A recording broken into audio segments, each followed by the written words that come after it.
அன்புமணி அவர்கள் ஒரு நல்ல துடிப்பான இளைஞர். ம். அ அவருடைய எதிர்காலத்தை அவருடைய தந்தையாரே ம். கேள்விக்குறியாக ஆக்குற அளவுக்கு இந்த அவர் 2 பேருக்கு இடையில போயிருக்கிற மோதல் வந்து யாரு வருத்தம். விட்டு குடுத்துருக்கன்னு நீங்க நினைக்கிறீங்க சார்? 2 பேருமே விட்டு குடுத்துருக்கலாம். ஒண்ணு ஒரு சரி மகன் தானே, அவருக்கு 38 வயசாகுது. ஆமா. நான் இதுவரைக்கும் கட்சியை நடத்திட்டேன், எல்லாம் நான் பண்ணிட்டேன். ம். ஓகேப்பா, நீ உன் சௌரியம், நீ ஏதோ பண்ணிட்டு போ ம். அப்படின்னு நான் ஒரு ஆலோசனை சொல்கிறேன். கேட்டால் கேளு, கேட்காட்டினா போ, இந்த கட்சியை நடத்திட்டு போ. ம்.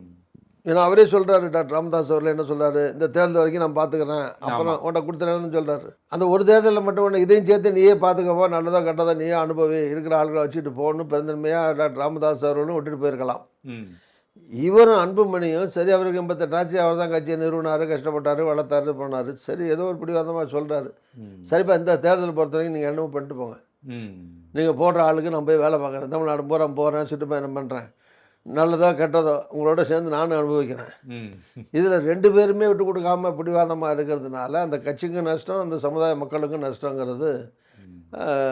நான் நினைக்கிற ஒரு விஷயம். அந்த வகையில் அவரை பார்த்து நான் வந்து என்ன சொல்ல விரும்புறீங்க சார்? அவருக்காக கவலை தான் படுறேன். Okay sir. அவ்வளோதான் பண்ண முடியும். ஆச்சி ராயல் குலோப் ஜாமுன் பேக்ஸ் 1 வாங்கினால் 1 இலவசம்.